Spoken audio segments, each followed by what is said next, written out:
ሰላምታችን በያላችሁበት ይድረሳችሁ የተወደዳችሁ ተመልካቾቻችን የዕለቱ ዜና ቤተክርስቲያን ተጀምሯል። ከዜናዎቹ ጋር ያረካል አድማሱ አብሬያችሁ ቆያለሁ። ወደ ቀዳሚው ዜና አልፋለሁ። በመንበረ ፓትርያርክ ጠቅላይ ቤተ ክህነት ለአይሲቲ እና ለሚዲያ ባለሙያዎች በሰው ሰራሽ አስተውሎት አጠቃቀምና ሳይበር ደህንነት ዙሪያ ስልጠና ተሰጠ። በስልጠናው የአባቶችና የቤተ ክርስቲያንን ክብርና ገጽታ የማይገነቡ ምስሎችን ከማጋራት መቆጠብ እንደሚገባም ተገልጿል። ፈለጉሽ አሻግሬ ዝርዝር አላት። ሐምሌ 23 ቀን 2018 ዓ.ም የኢትዮጵያ ኦርቶዶክስ ተዋሕዶ ቤተክርስቲያን መንበረ ፓትርያርክ ጠቅላይ ቤተ ክህነት ለአይሲቲና ለሚዲያ ባለሙያዎች የሰው ሰራሽ አስተውሎት አጠቃቀምን በተመለከተ ስልጠና ተሰጠ። ስልጠናውን የሰጡት የራእይ ህጻናት ድርጅት መስራችና ዳይሬክተር እንዲሁም የኮምፒውተር ኔትወርክና የሳይበር ደህንነት ባለሙያ የሆኑት ፕሮፌሰር ጽጌ ጥበቡ ናቸው። ቤተክርስቲያኗ ቴክኖሎጂን በመጠቀም መረጃዎች ወደ ዲጂታል እንዲሸጋገሩ በማድረግ በኩል ከፍተኛ አስተዋጽኦ እያበረከቱ የሚገኙት ብፁዕ አቡነ ሳሙኤል ይህ ስልጠናም ለባለሙያዎች እንዲሰጥ የተደረገው በእሳቸው አማካኝነት ነው። ፕሮፌሰር ጽጌ ይህንን ስልጠና በመስጠታቸው ብፁዓን አባቶች ቤተክርስቲያንን ዘመኑ በፈጠረው ቴክኖሎጂ እንድትዘምን በማሰብ እገዛ በማድረጋቸው አመስግነዋል። ቤተክርስቲያናችን ጠቅላይ መንበረ ፓትርያርክ ጠቅላይ ቤተ ክህነታችን በዚህ መልኩ ያው እንዲሰራ እንዲደራጅ ቀደም ሲል ያው ኮሚቴ አቋቁመን ተጀምረዋል፣ እየተሰራ ነው ያለው።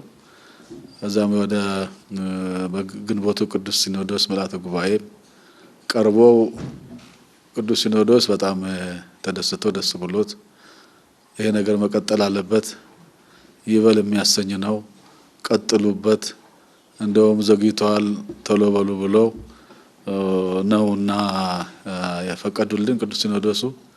አሁን ደግሞ ይሄ በመገኘቱ በጣም ጥሩ ነው። የበለጠ በጣም እናመሰግናለን።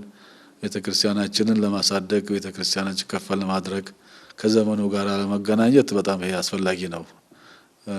ወቅቱ ስለሆነ በጣም ጥሩ ነው። ስለታሰበልን እጅግ በጣም እናመሰግናለን። አስባችሁ ዶክተርም እንደዚሁ ቤተክርስቲያንን ማገልገል አለብን፣ ለቤተክርስቲያን ምን መስራት አለብን፣ ማገዝ አለብኝ፣ ማገልገል አለብኝ ብለው አስቦ መምጣታቸው በጣም እጅግ እናመሰግናለን። ትልቅ እገዛ ነው ይሄ ከዘመኑ ጋር ለማገናኘት ይሄ ትልቅ እገዛ ነውና ስለዚህ እጅግ በጣም እናመሰግናለን። ቤተክርስቲያናችን ባለን ጊዜ ባለን ዕውቀት ማገልገል በጣም አስፈላጊ ነው። ሁላችንም የኢትዮጵያ ኦርቶዶክስ ተዋሕዶ ቤተክርስቲያን ተከታይ የሆን ሁላችንም መተጋገዝ ያስፈልጋል፣ ማገዝ ያስፈልጋል፣ እገዛ ያስፈልጋል ማለት ነው። አንድ ሰው የተወሰነ ሰው ብቻ ሰርቶ ምንም የሚያመጣው ነገር የለም። ባለሙያ ያስፈልጋል፣ ዕውቀት ያስፈልጋል። ስለዚህ በዕውቀትም በጊዜም በገንዘብም ቢሆን እቺ ቤተክርስቲያን ማገዝ አግዞ ማሳደግ መስመር ማስያዝ በጣም ያስፈልጋል ማለት ነው። ስለዚህ ይሄንን ጊዜ እግዚአብሔር አምላክ ስለሰጠን እጅግ በጣም አመሰግናለሁ። ፕሮፌሰር ጽጌ እንደተናገሩት የቤተ ክርስቲያኗን መረጃና የአባቶችን ድምጽና ፎቶ ለሰው ሰራሽ አስተውሎት መረጃ በምንሰጥበት ጊዜ በቀጣይ በአባቶችና በቤተ ክርስቲያን ስም ሐሰተኛ የሆነ መረጃ ሊሰራጭ ስለሚችል አጠቃቀማችን ጥንቃቄ በተሞላበት መልኩ ሊሆን እንደሚገባ ገልጸዋል። ላይ እነዚህ ኮንፊደንሻል የሆኑ ዳታዎችን ማስገባት የለብንም። አንደኛው ከቤተ ክርስቲያን የሚመጡ አሁን ዋና ኢንፎርሜሽኖችን ኤአይ ላይ ማስገባት የለብንም። ስሞችን፣ አድራሻዎችን፣ ፎቶዎችን አሁን ኤአይ ውስጥ እያስገባን ፎቶዎችን ኤዲት እናደርጋለን። የአባቶችን ፎቶዎች ኤዲት እናደርጋለን። እነሱን ፎቶዎች ባስገባን ቁጥር ኮፒ ይደረጋል። ስለዚህ ከዛ በኋላ በዛ አባት መልእክት ሊተላለፍ ይችላል። ያንን የምናደርገው እኛ በሰጠነው ኢንፎርሜሽን ነው። ኤአይ ውስጥ በሰጠነው ኢንፎርሜሽን አባቶቻችንን ችግር ውስጥ ልንከት እንችላለን፣ ቤተክርስቲያናችን ችግር ውስጥ ልንከታለን። ስለዚህ ኤአይን ስንጠቀም አንደኛውና ዋነኛው ኮንፊደንሻል የሆኑ ኢንፎርሜሽኖች የቤተክርስቲያን ጋር የተያያዙ ኢንፎርሜሽኖችን እዛ ኤአይ ላይ አፕሎድ ማድረግ የለብንም፣ ማስገባት የለብንም። ኢትዮጵያ በቀጣይ የራሷ የሆነ የሰው ሰራሽ አስተውሎት እንዲኖራት የዘርፉ ምሁራን በስራ ላይ መሆናቸውን ፕሮፌሰር ጽጌ ተናግረዋል። ኢትዮጵያ ክብር ጋሻ ሪሰርች ኢንስቲትዩት የሚባል ኢንሳንም ጨምሮ የተለያዩ የመንግስት ተቋማት፣ ትምህርት ቤቶች፣ ከፍተኛ የትምህርት ተቋማት የተሳተፉበት ኢትዮጵያ የራሷ ክሪፕቶግራፊ እንዲኖራት ዶክተር ሮዳስን ጨምሮ ፕሮጀክት ላውንች አድርገናል። እንግዲህ እንደ እግዚአብሔር ፍቃድ ሁላችንም ተሰባስበን ኢትዮጵያ የራሷ የሆነ ሴኪዩር ሲስተም ኢምፕሊመንት የምታደርግ የራሷ የሆነ ደግሞ ችግሯን አይደንቲፋይ አድርጋ የሚያስፈልጉትን ጋቦች እንግዲህ በጣም እንደምታውቂው በዲያስፖራም ሆነ በዚህም በሀገር ውስጥ በጣም ብዙ የተማሩ እኔ ምንም አላውቅም። አሁን እዚህ ጋር መጥቼ መቤት ይፈቅዳልኝ ኦፖርቹኒቲን ስላገኘሁ ነው እዚህ ጋር ያለሁት እንጂ በጣም ብዙ እውቀት ያላቸው ለኢትዮጵያ ማገልገል የሚፈልጉ ሰዎች አሉ። እሱም ፕላትፎርም ለመፍጠር የኢትዮጵያ የራሷ ኤአይ ክሬት እናድርግ። ይህንን በማድረግ ኢንተሌክቹዋል የሆኑ ማይንዶችን ወይም እኛ እግዚአብሔር ፈቅዶ ያንግ ጀነሬሽን በጣም ብዙ ወጣት ልጆች ያሉበት በጣም ፈጠራ ችሎታ ያላቸው ልጆች ያሉበት ናቸው። ለነሱ ኢንፍራስትራክቸር ወይም የሚማሩበትን ሁኔታ አመቻችተን ተባብረን እንግዲህ ሀገራችንን ሴኪዩርና ቴክኖሎጂን በቴክኖሎጂ የቀደመች ኢትዮጵያ ለማድረግ የመጀመሪያው መንገድ እንግዲህ ላውንች አድርገናል። እንደ እግዚአብሔር ፍቃድ እንግዲህ አብረን የምንሰራው ይሆናል። በሰው ሰራሽ አስተውሎት ተጠቃሚ ለመሆን ትክክለኛውን የኢትዮጵያ ኦርቶዶክስ ተዋሕዶ ትምህርት ወደ መረጃ ቋት በማስገባት እምነቱን ለዓለም ሁሉ ተደራሽ እንዲሆን መስራት እንደሚያስፈልግ ፕሮፌሰር ጽጌ አሳስበዋል። በእንጦጦ ሐመረ ኖህ ቅድስት ኪዳነ ምሕረት ገዳም በጾመ ፍልሰታ ሱባኤ ለሚይዙ ምዕመናን ተገቢው ዝግጅት መደረጉን ገዳሟ አስታወቀች። በገዳሟ 10,000 የሚደርሱ ሱባኤ የሚገቡ ምዕመናንን ለማስተናገድ ተገቢው ቅድመ ዝግጅት መከናወኑም ተገልጿል። ለተጨማሪው መምህር አቤል አሰፋ። መልአከ አሚን አባ ገብረ ሥላሴ ይርሳው የእንጦጦ ሐመረ ኖህ ቅድስት ኪዳነ ምሕረት ገዳም ዋና አስተዳዳሪ በገዳሟ ለ2018 ዓመተ ምህረት የጾመ ፍልሰታ ሱባኤ የተከናወነውን ቅድመ ዝግጅት አስመልክተው መግለጫ ሰጥተዋል። በመግለጫቸውም በገዳሟ 10,000 የሚደርሱ ሱባኤ የሚገቡ ምዕመናንን ለማስተናገድ በ1200 ካሬ ሜትር ላይ ያረፉ 2 ባለ 5 ወለል ሕንፃዎች መዘጋጀታቸውን ገልጸዋል። አስተዳዳሪው በውሃ አቅርቦት፣ በመጸዳጃ ቤት፣ በመኪና ማቆሚያ፣ በሰላምና ደህንነት የተከናወኑ ስራዎችንም ገልጸዋል። በአራቱም የተለያዩ መንገዶች ለመለየት ተሞክሮ እየተሰራ ነው ማለት ነው። ለምሳሌ በጾታ፣ በእድሜ፣ በጤና፣ በባህሪ በተለያዩ ለህዝብ የሚጠቅሙ የመጸዳጃ ቤቶች ጥገና ተከናውነው በዚህም 120 ሽንት ቤቶች ሲኖሩ 80 የሴቶች 40 ደግሞ የወንዶች ናቸው። ሻወር አለ። እነዚህ ሁሉ ተዘጋጅተዋል። በተቻለ መጠን በቂ አስተማማኝ የ24 ሰዓት የውሃ ችግር ነበረ። ውሃውን በደንብ በተጠና በተደራጀ መልክ ምንም አይነት የውሃ ችግር እንዳይኖር ገዳሙ ከሚመለከታቸው ጋራ ሰርቶ ተዘጋጅተናል። ግቢ ውስጥ በቤተ መቅደስ አካባቢ ያለውን የመስተንግዶ ችግር ለመቅረፍ በዘንድሮ ዓመት ማህበረ ካህናቱን፣ ሰንበት ትምህርት ቤቱን እንዲሁም ወጣት ማህበራትን በማቀናጀት የተሻለ ስራ ሰርተናል። ለተመላላሽ ለሚያስቀድሱ ሱባኤ እዚሁም ለሚይዙም እየተመላለሱ በየቀኑ ምህላውን ለሚከታተሉ የትራንስፖርት አገልግሎት ከአራቱም አቅጣጫ ከአዲስ አበባ ለሚመጡ መመላለሻ ከአንበሳ ከሸገር እንዲሁም ከድርጅቶች ተነጋግረን ጨርሰናል። ልክ ሱባኤው እንደጀመረ እነዚህ ማመላለሻ አውቶቡሶች ስራቸውን ይጀምራሉ ማለት ነው። እንግዲህ ከሽሮ ሜዳ እስከ ገዳሟ መዳረሻ ያለውን የመኪና ፓርኪንግ እሱ ነበረ ችግር። እሱንም ደህንነቱን ለማስጠበቅ ሲባል 84 መንፈሳዊ ወጣቶች በተቀናጀ መልኩ ምንም አይነት ችግር ሳይኖር የመኪና ፓርኪንግ ሰው መኪናውን በአግባቡ እንዲይዝና መኪናውን በአግባቡ መውጣት መግባት እንዲችል ይሄም ስራ ተሰርቷል ማለት ነው። ለተለያዩ መስተንግዶ የሚሆኑ 250 ወጣቶችን አዘጋጅተናል። እነዚህንም 64 ሴቶች አሉ፣ 184 ወንዶች ናቸው። እነዚህ ያስተናብራሉ። ምንም አይነት ነገር ሰው ተመሳስሎ እንዳይገባ፣ ችግር እንዳይፈጠር፣ ሱባኤተኛው እንዳይዘናጋ ቅስቀሳ ያደርጋሉ፣ መውጫ መግቢያውን ያሳያሉ ማለት ነውና እነዚህ ሲደመሩ 250 ወጣቶች ናቸው። የአካባቢው ህዝብ ደህንነት በአስተማማኝ ለማስጠበቅ ከተለያዩ ባለድርሻ አካላት ጋራ ከፖሊስ ከጸጥታ አካባቢ ከሚመለከታቸው አካል ጋር ሆኖ ወጣቱ ይህን ስራ ይሰራል ማለት ነው።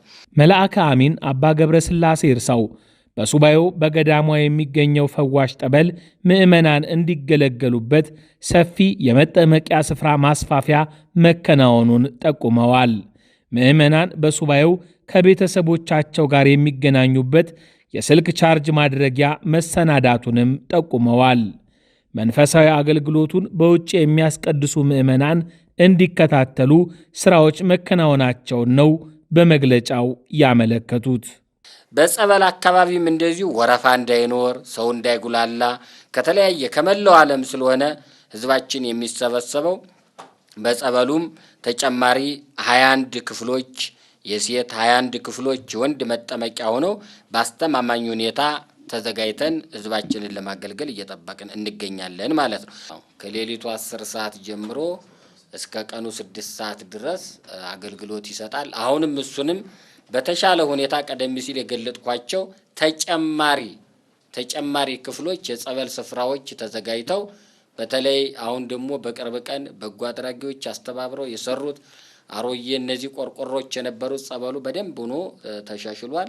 ስለዚህ 21 እና 21 ማለት 42 ክፍሎች ለጸበሉ አገልግሎት ተዘጋጅተዋል ማለት ነውና እንግዲህ በተሟላ አገልግሎት እንዲያገኝ በቂ ስራ ተሰርቷል ብለን ነው የምንለው። በቤተ መቅደስ ውስጥ ያለው አገልግሎት ያለምንም ግፊያ በየበረንዳው ሱባኤ በያዘበትም ቦታ ሆኖ ለመከታተል እንዲችል በፕሮጀክተርና በስክሪን እንዲከታተል ይህንንም አስተካክለን ጨርሰናል ማለት ነውና ከሞላ ጎደል እነዚህን አሟልተናል፣ አስተካክለናል። ህብረተሰቡ እንዳይጉላላ ቻርጅ ማድረጊያ እንዳያጣ እስከ 400 የሚሆኑ ቻርጅ ማድረጊያዎችን አዘጋጅተናል። ህብረተሰቡ በዚህ አጋጣሚ እንግዲህ ህዝባችን የሚሰጠንን እየተከታተል እለት በእለት ተከታትለን በማሰራታችን ነው እዚህ ላይ የደረስነው። መልአከ አሚን አባ ገብረስላሴ የእንጦጦ ሐመረኖ ቅድስት ኪዳነ ምሕረት ገዳም አስተዳዳሪ ሱባኤ ለሚገቡ ምዕመናን ያለምንም ክፍያ የሚያርፉበት 2 ባለ 5 ወለል ህንፃዎች መሰናዳታቸውን በመጠቆም ምዕመናን በተቀመጠው የጊዜ ሰሌዳ ማንነታቸውን የሚገልጽ መታወቂያ በመያዝ በነፃ መመዝገብ እንደሚገባቸው ጠቁመዋል። በዚህ በሱባኤ የሚመጣው ህዝብ ሐምሌ 27 እስከ 29 ድረስ የመዝገባ ነው ያደረግነው። ሰው እየመጣ ይመዘገባል። ስለዚህ ቢጫዋ የሴቶች ናቸው፣ አረንጓዴው ደግሞ ወንዶች ይጠቀማሉ ማለት ነውና ስለዚህ ሐምሌ 30 ቀጥታ መጥቶ ሰው ቦታውን ይረከባል ማለት ነው። ስለዚህ ቦታውን የሚረከብበት ሱባኤተኛው ከሐምሌ 27 እስከ 29 ምዝገባውን ካከናወነ በኋላ ሐምሌ 30 መጥቶ ቦታውን ይረከባል። እዚህ የሚመጡ ከተለያየ አቅጣጫ ስለሚመጡ ለኛ ማስረጃቸው አስፈላጊ ስለሆነ ፋይዳ የቀበሌ መታወቂያ ይሄንን ይዞ መጥቶ የግዴታ ስለሆነ ይሄንን ይዛችሁልን እንድትመጡ አደራ በማለት ጥሪያችንን እናስተላልፋለን። መልአከ አሚን አባ ገብረስላሴ ይርሳው የገዳሙ አስተዳዳሪ በእንጦጦ ሐመረኖ ቅድስት ኪዳነ ምሕረት ገዳም ሱባኤ የሚገቡ ምዕመናን የቅድስት ቤተ ክርስቲያንን ቀኖናና ትውፊት በመጠበቅ ሊሆን እንደሚገባው አስታውቀው ለዚሁም ዝግጅት ድጋፍ ያደረጉ አካላትን አመስግነዋል። የእንጦጦ ሐመረኖ ቅድስት ኪዳነ ምሕረት ገዳም በአዲስ አበባ ከተማ አስተዳደር ስር ከሚገኙ ጥንታውያንና ታሪካውያን መንፈሳዊ ቅዱሳት መካናት አንዷ ስትሆን ይህ ገዳም በታላቁ የእንጦጦ ተራራ ላይ የሚገኝና ለብዙ ምዕመናን የመማፀኛ የጸሎትና የፈውስ ቦታ ሆኖ እያገለገለ የሚገኝ ቅዱስ ስፍራ ነው። የቁልቢ ደብረ ኃይል ቅዱስ ገብርኤል ሕንፃ ቤተ ክርስቲያን በአጭር ጊዜ ውስጥ እድሳት ተደርጎለት ለክብረ በዓሉ መድረሱ ገዳሙ ወደፊት ለሚያከናውናቸው የተለያዩ የልማት ስራዎች ከፍተኛ አስተዋጽኦ እንደሚኖረው የምስራቅ ሐረርጌ፣ የምስራቅ ወለጋና የሆሮ ጉድሩ ወለጋ አህጉረ ስብከት ጳጳስ ብፁዕ አቡነ ኒቆዲሞስ ገለጹ። መምህር ፍቃዱ ኪሮስ የምስራቅ ሐረርጌ የምስራቅ ወለጋና የሆሮ ጉድሩ ወለጋ አህጉረ ስብከት ጳጳስ ብፁዕ አቡነ ኒቆዲሞስ በቁልቢ ደብረ ኃይል ቅዱስ ገብርኤል ገዳም ወደፊት የሚከናወኑ ዋና ዋና ስራዎች በቂ የውሃ አቅርቦት ማሟላት፣ የቤተልሔም ግንባታ፣ የክርስትና ማንሻ ደረጃዎች፣ መጠለያዎችና በቂ የእንግዳ ማረፊያዎች መሆናቸውን ገልጸዋል። እንግዲህ ወደፊት ሊሰሩ የታቀዱት ብዙ ስራዎች አሉ፣ መሰራትም ያለባቸው ምናልባትም በእቅድም ባይገቡም ደግሞ ብዙ ስራዎች አሉ። አሁንም ራሱ በቂ ውሃ የለም፣ ያለው ውሃ መጠነኛ ነው። በሱ ላይ ምናልባት እንደ ገዳሙ እየታሰበ አለ። ያው ባለ እንትን በበጎ አድራጎት የሚሰሩትን ሰዎች ለማስተባበር ጥረት እየተደረገ ነው። በዋናነት ቤተልሔም ነው። ቤተልሔሙን ለመስራት የታሰበበት ሁኔታ አለ። አንድ እሱ፣ ሁለተኛ ደግሞ ክርስትና ማንሻው አዳራሽ እሱ አደጋ ራሱ ይፈጥራል የሚል ስጋት አለኝ በግሌ። ምንድነው እሱ እንዳለ ግርግዳው ተደርምሶ እንዲህ ተሰንጥቋል። አደጋ ደርሶበት ነው ያለው። ምክንያቱም ውሃ ሲሰርግ ከስር ነው እያለፈ ያለ። የራሱ የሆነ ውሃ መተላለፊያ ስላልነበረው አዳራሹ በጣም ተጎርቶ ነው ያለው፣ ተሰባብሮ ነው ያለው ግርግዳው። በዛ ውስጥ ነው ህዝቡ ክርስትና እየተነሳ ያለ። እዙ ወደፊትም ሊያሰጋም ስለሚችል አደጋ እሱ ተወግዶ በሌላ ሁኔታ መሰራት እንዳለበት በእቅድ አለ ይሄ። ሌላው ደግሞ በምዕራብ በር በኩል ያለው ረጅም ደረጃ መወጠም ወደዚህ ወደ ቤተክርስቲያኑ መምጫ መንገድ እንዳለ ከዚህ በኩል ያለው ስፖንዳ ወደ ታች ተደርምሷል። ጠቅላላ ተሰነጣጥቆ ድንጋዮቹ ተለያይተው ነው ያሉት። ያንም ማንም ህዝብ ሲገባና ሲወጣ የሚያየው ነገር ነው። እሱም መሰራት አለበት ነው። ሌላው ደግሞ መጠለያው ነው። መጠለያው እውነት ለመናገር ቁልቢ ገብርኤልን የሚመጥን አይደለም። አሁን ያለው ምንም የሚመጥን አይደለም። እሱም ደረጃውን የጠበቀ ምእመናን ከስር ርፍ ብለው አገልግሎቱን ሊያገኙ በሚችሉበት ሁኔታ የመጠለያውም ሁኔታ በዚህ ታስቧል። ሲቀጥል በምዕራብ በር በኩል ያለው ስፔስ ምቹ አይደለም፣ ትንሽ ተዳፋት ስለሆነ እሱን ለማስተካከልም ሌቭል አድርጎ ለምእመናን ምቹ ለማድረግ እሱም የታሰበበት ሁኔታ አለ። ከዚህ በተጨማሪ እንግዲህ እንግዶች በመጡ ቁጥር በቂ አሁን ያለው ማረፊያ ቤት አለ፣ አባቶችን ጨምሮ ማለት ነው። ግን ብዙ እንግዶችን ማስተናገድ የሚችል ቦታ የለም። ከእሱና የመሳሰሉ ስራዎች እንዶ ምናልባት ባለ ሀብቶች እግዚአብሔር ሀብቱን የሰጣቸው ብቻ ሳይሆን ደግሞ መቼም ሰው ስላለው ብቻ አይደለም የሚሰጠው፣ እግዚአብሔር ሲፈቅድለት ብቻ ነው። እግዚአብሔር የፈቀደለትና በረከትን ማግኘት እፈልጋለሁ የሚል ሰው ደግሞ በአካል ቀርቦ የሚመለከታቸውን አካላት ጠይቆና አስፈቅዶ ምን ልስራ ብሎ ቢጠይቅ ብዙ የሚሰሩ በርካታ ስራዎች አሉ። በእቅድ ደረጃ ግን የተያዙ አሁን ያልኳቸው ስራዎች ናቸው ማለት ነው። ብፁዕነታቸው አክለውም የቁልቢ ደብረ ኃይል ቅዱስ ገብርኤል ገዳም ለረጅም ጊዜ እድሳት ባለመደረጉ ምክንያት ከላይ ያለው ሞዛይክ ፈራርሶ እንደነበረና ዝናብ በጣለ ቁጥርም ቅዱሳት ስዕላቱን ያበላሽ እንደነበር ጠቅሰው ገዳሙ የደረሰበት ችግር እጅግ የበዛ እንደነበረ ተናግረዋል። እድሳት ባለመደረጉ በጣም ጎልቶ የሚታዩ ችግሮች ናቸው የነበሩት። ለምሳሌ ከላይ ያለው ሞዛይኩ እንዳለ ፈራርሶ ነበረ። በዚያ ዝናብ በዘነበ ቁጥር ውሃ ሰርጎ ይገባል። በሱ ምክንያት ደግሞ ከላይ ያሉ ስዕሎች ሁሉ የመቦጫጨቅ እንዳለ የመላላት ስዕሎቹ የመልቀቅ ሙሉ በሙሉ ማለት ነው። ሲቀጥል ሌላው ኮርነር አካባቢ ላይ በአርማታ ነው መሰለኝ የተሰራ ማቴሪያሉ እንትን የለውም፣ ቆርቆሮ የለውም። እሱ በስብሶ ሲበቃ ነው አይደል በታች በኩል ጥቁር የሚሆነው። እንደዛ አይነት ነገር ሆኖ ነበረ። በዚህ በመቅደሱ በካህናቱ መግቢያ በኩል ደግሞ እሱ ጋር ጭራሹን በደንብ እያፈሰሰ ከመጠን በላይ እያፈሰሰ ሳፋ ነበር ከስር የሚቀመጠው ማለት ነው። እንግዲህ ቁልቢ ታላቅ ገዳም ነው፣ አንጋፋ ገዳም ነው። እንዲህ ይሆናል ብሎ ሰው አያስብም።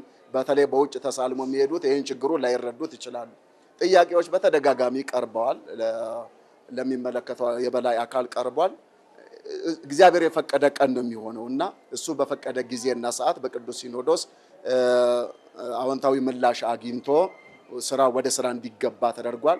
ይሄ ደግሞ በብፁዕ አቡነ ሳዊሮስ እና በብፁዕ አቡነ ዲዮስቆሮስ ዘመን በአቡነ ሳዊሮስ ስራ አስኪያጅነትና በአቡነ ዲዮስቆሮስ የጸሐፊነት ዘመን መሆኑ ደግሞ ጉዳዩን እንዲሳለጥ አድርጎታል ማለት ነው። ምክንያቱም ለጉዳዩ በጣም ትኩረት ተሰጥቶት ነው እንዲሰራ የተደረገው እና የደረሰበት ችግር እጅግ በጣም መጠነ ሰፊ ነው።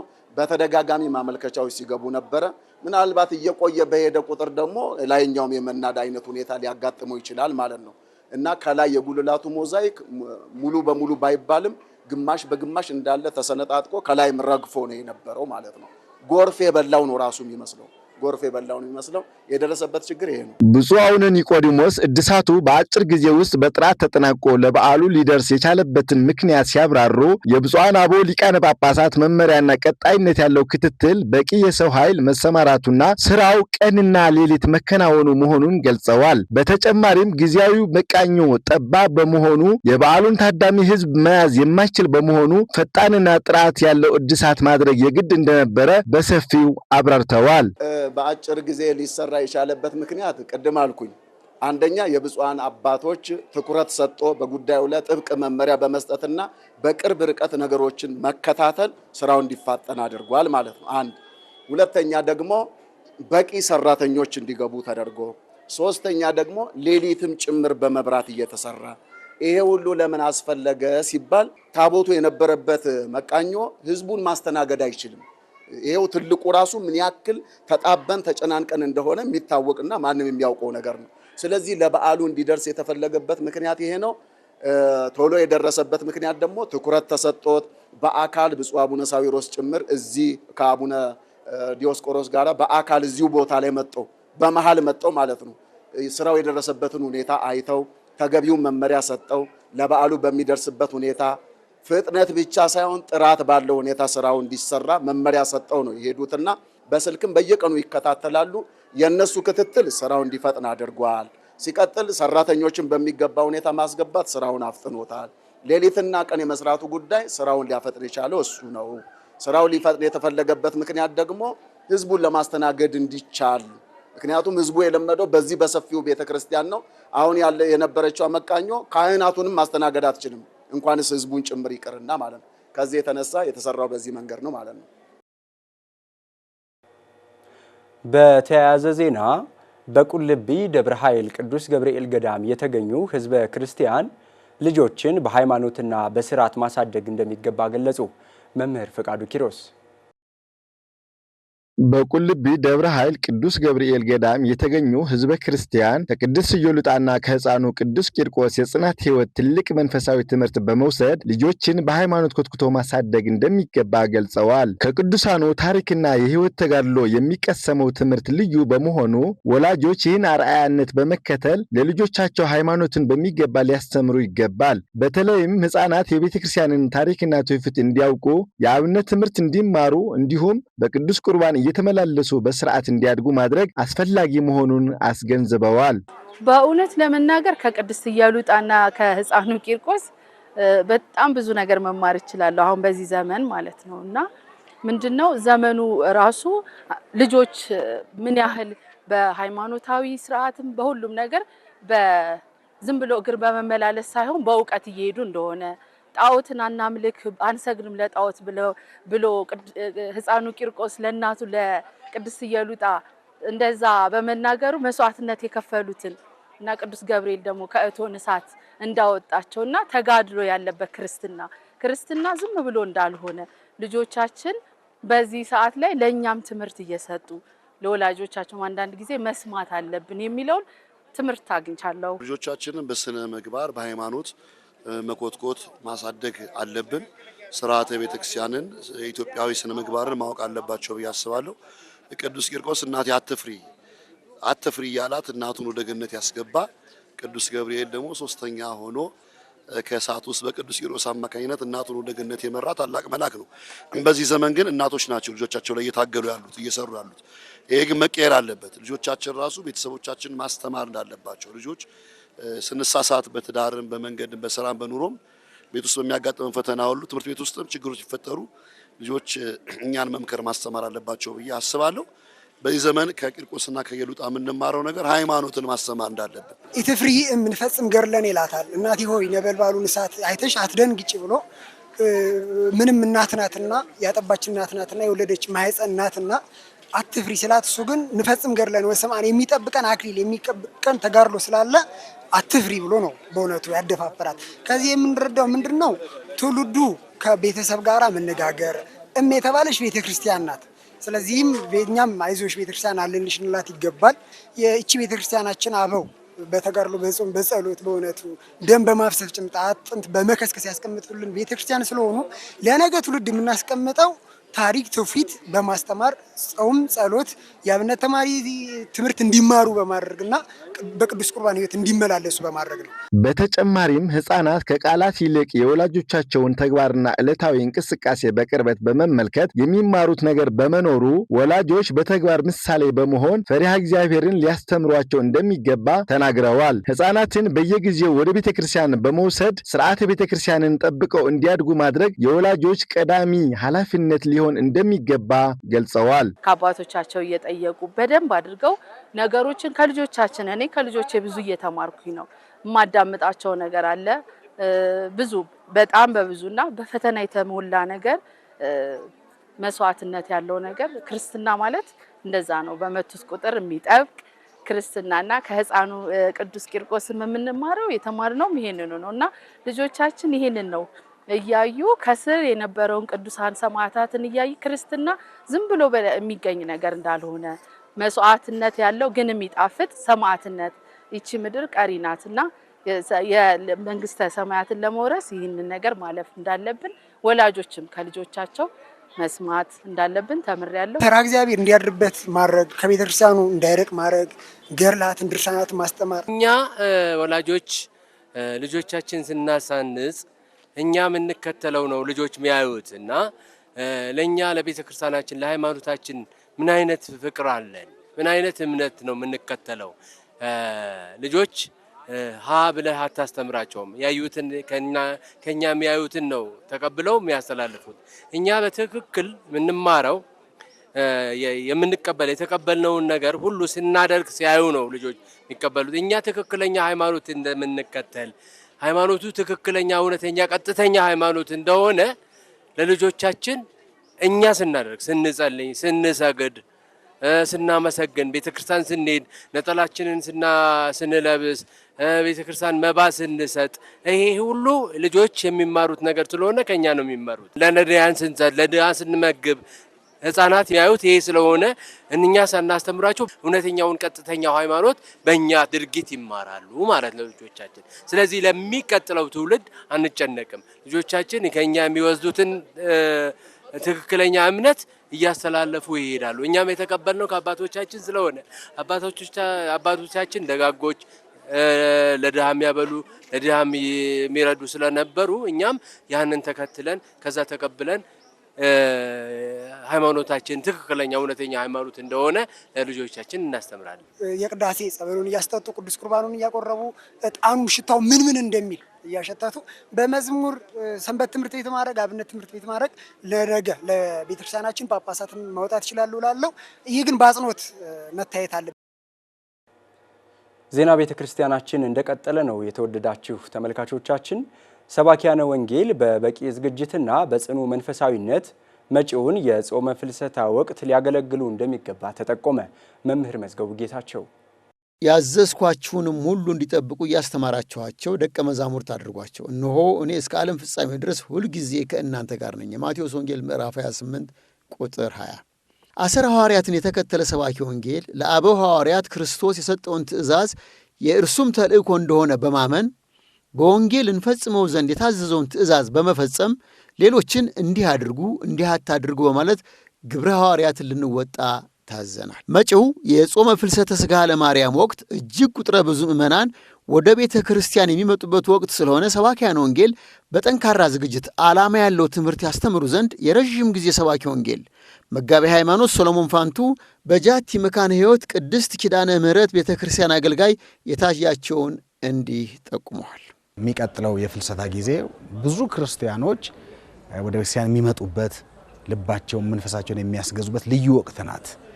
ለብዙ ነገር ጊዜ ሰጥተው የነበሩ ሰዎች በዚያ ጊዜ ውስጥ ነው ብዙ ነገር ለቤተክርስቲያን የሚሰጡበት። ብዙ ሰራተኞች የሥራ ፈቃድ ሁሉ ጠይቀው ሱባኤ የሚገቡበት ጊዜ ነውና በዚህ ጊዜ ትልቁ ስራ የሚሆነው የሰባኪያነ ወንጌሉ ስራ ነው። እነዚህ የሚመጡ ሰዎች ዓላማ ያለው ስብከት መሰበክ አለበት። ተቆጥሮ የሚሰጥ ስብከት መሰበክ አለበት። ሕይወት የሚሰጥ ስብከት፣ የሚለውጥ ስብከት፣ ይልቁንም የእግዚአብሔር ቃል ላይ የተንተራሰ ወንጌሉ ከክብርና ከዝና መገለጫ በዘለለ ብዙ ሰዎች ልባቸውና መንፈሳቸው የሚሰጡበት ጊዜ በመሆኑ የዚህ ጊዜ ለወንጌል አገልግሎት ምቹ ስለሆነ ጊዜና መንፈስን ሰጥቶ አንብቦ ምእመኑን ለመለወጥ በህይወታቸው ረፍት እንዲያገኙ በህይወታቸው ለውጥ እንዲኖር ያቺ የተገዙባት መንፈሳቸውን ያስገዙባትን ጊዜ ለእግዚአብሔር ቃልም ጭምር ራሳቸውን እንዲሰጡ የምታስገድድ ጊዜ ናትና መምህራነ ወንጌል በጣም በጥብቁ መዘጋጀት ማንበብ ይኖርባቸዋል። ምክንያቱም ማያነቡ መምህራን ብዙ ጊዜ የተደጋገሙ ቃላትና አንድ አይነት ቃላትን ነው የምንሰማባቸው። ምክንያቱም ባላነበብን ቁጥር ከምእመናኑ ጋር ያለን የእውቀት ልዩነት እየጠበበ እየደረሱብን ነው የሚመጡትና በማንበብ ወደ መንፈሳዊ ልዕልና ከፍ በማለት ሰው ለእግዚአብሔር ቃል ራሱን እንዲያስገዛ በአግባቡ መዘጋጀትና ማስተማር ያስፈልጋል። እንኪያስ ምግባቸውን በጊዜው ይሰጣቸው ዘንድ ጌታው በቤተሰቦቹ ላይ የሾመው ታማኝና ልባም ባሪያ ማን ነው? የማቴዎስ ወንጌል ምዕራፍ 24 ቁጥር 45። ወንጌል ወቅትን ለይቶ ጊዜውን አውቆ የሚዘሯት መልካም ዘር ስለሆነች የወንጌል አስተማሪ የሚያስተምረው ትምህርት ጊዜን የዋጀ ሊሆን ይገባል ሲሉ መጋቤ ሃይማኖት ሰለሞን ፋንቱ አክለው ጠቁመዋል። በምእመናን ሕይወት ላይ ፍሬ እንዳያፈሩ የሚሆንባቸው ነገሮች በአግባቡ አለመዘጋጀትና በአግባቡ ወደ ምእመናን ልብ የሚደርሱ አገልግሎቶችን አለማዘጋጀት፣ አለመጸለይ ሊሆን ይችላልና በተለይ በግብርና ካየኑ ለምሳሌ አንድ ገበሬ ዘሩ በአግባቡ እንዲያፈራለት ከፈለገ መሬቱን ማለስለስ፣ ጊዜውን መጠበቅ፣ ወቅቱን መጠበቅ ይኖርበታል። በሐምሌ የሚዘራ ገበሬ መሬት ትቀበልልኛለች ብሎ በሰኔ በግንቦት አይሞክርም። ስለዚህ ምእመናንና የምእመናን ልብም መምህራን ማወቅ መቻል አለባቸው። መጀመሪያ ማዘጋጀት መቻል አለባቸው። ከዚያ በኋላ የሚዘራው የእግዚአብሔር ቃል በምእመኑ ልብ ላይ እንዲሰራ ንጹህ የእግዚአብሔር ቃል መሆን መቻል አለበት። ንጹህ ዘር መሆን መቻል አለበት። መድረክ ላይ ስለተገኘ ብቻ ስለቆመ ብቻ የሚበትነው ነገር የለው። መጥኖ መለካት። ለምሳሌ ምእመናን ይሰበሰባሉ ይኖራሉና እነዚህ ምእመናንን መለካት ያስፈልጋል፣ ማወቅ ያስፈልጋል። የምንነግራቸውን ነገር የሚቀበሉ ለመሆናቸው በልካቸው ማሰብ፣ በልካቸው መዘጋጀት። ከዚህ ሁሉ በላይ ደግሞ ራሱ መምህሩ ሕይወቱ ሊኖረው ያስፈልጋል። የእግዚአብሔር ቃል ሕያው ነውና የሚሰራም ሁለትም አፍ ካለው ሰይፍ ሁሉ ልቅ የተሳለ ነው፣ ነፍስንና መንፈስንም ጅማትንና ቅልጥምንም እስኪለይ ድረስ ይወጋል፣ የልብንም ስሜትና ሐሳብ ይመረምራል። የሐዋርያው ቅዱስ ጳውሎስ መልእክት ወደ ዕብራውያን ምዕራፍ 4 ቁጥር 12። ሕይወት ያለው ሥራንም የሚሠራው ንጹሕና ቅዱስ የሆነው የእግዚአብሔር ቃል ቅዱስ ዘር ፍሬ እንዳያፈራ የሚያደርጉትንም ምክንያቶች መጋቤ ሃይማኖት ሰሎሞን እንዲህ ሲሉ ነግረውናል። ሊያፈራ አልቻለም ብለን ከምናስብባቸው ነገሮች መካከል አንደኛ የወንጌል አገልግሎት መንፈሳዊ ተልእኮ መሆኑን የሚረሳ መምህር ያለበትም ዘመን ላይ ያለ ነው። እኛ እያደረግን ያለነው መንፈሳዊ ተልእኳችን እየተወጣን እንጂ ስራ አይደለም ወይም ግብር አይደለም። ስለዚህ መንፈሳዊ ተልእኳችን እየተወጣን መሆናችንን ማወቅ፣ አንድ ሰባኪ ለመስበክ ከመነሳቱ በፊት ራሱ ከገንዘብ ፍቅር መራቅ አለበት፣ ከዘረኝነትና ከጎጠኝነት መራቅ አለበት፣ ዝና ከመፈለግ። ምክንያቱም እዛ ላይ የሚገልጸው መድረክ ላይ የሚገልጸው እግዚአብሔርን እንጂ ሊገልጽ የሚገባው ለዝናው የሚቆም ከሆነ ከባድ ነው። አሁን የምናያቸው ነገሮች እነዚህ ናቸው። ስለዚህ አንድ መምህር ከዝና ከዘረኝነትና ከጎጠኝነትና ከገንዘብ ወይም ከፍቅረ ነዋይ መራቅ መቻል አለበት። ከነዚህ ሲርቅ አገልግሎቱ የሰመረ ሊሆንለት ይችላል። በመጨረሻም በጅማ ሀገረ ስብከት በደብረ በረከት ቅዱስ ዑራኤል ወሳሙኤል ዘዋልድባ ቤተክርስቲያን ብፁዕ አቡነ እስጢፋኖስ የጅማ የየምና የሰሜን ጎንደር አህጉረ ስብከት ሊቀ ጳጳስ ሐምሌ 22 ቀን ለ322 ዲያቆናትና ለ38 ካህናት በድምሩ ለ360 አገልጋዮች ስልጣነ ክህነት ሰጥተዋል። ብፁዕ አቡነ እስጢፋኖስ ባስተላለፉት መልእክት የተሰጣችሁ ስልጣነ ክህነት እንድታገለግሉበት ስለሆነ በተለይም የገጠሪቱን ቤተክርስቲያን በቅንነት፣ በትጋት፣ በትህትና ማገልገል አለባችሁ በማለት መልእክት አስተላልፈዋል። መረጃው የጅማ ሀገረ ስብከት መገናኛ ብዙሃን አገልግሎት ነው። የተወደዳችሁ ተመልካቾቻችን ለዕለቱ ያሰናዳነው ዜና ቤተክርስቲያን የተከታተላችሁትን ይመስላል። ሌሎች መርሃ ግብሮች ወደ እናንተ መድረሳቸውን ይቀጥላሉ። ከመርሃ ግብሮቻችን ጋር ጥሩ ጊዜ ያሳልፉ።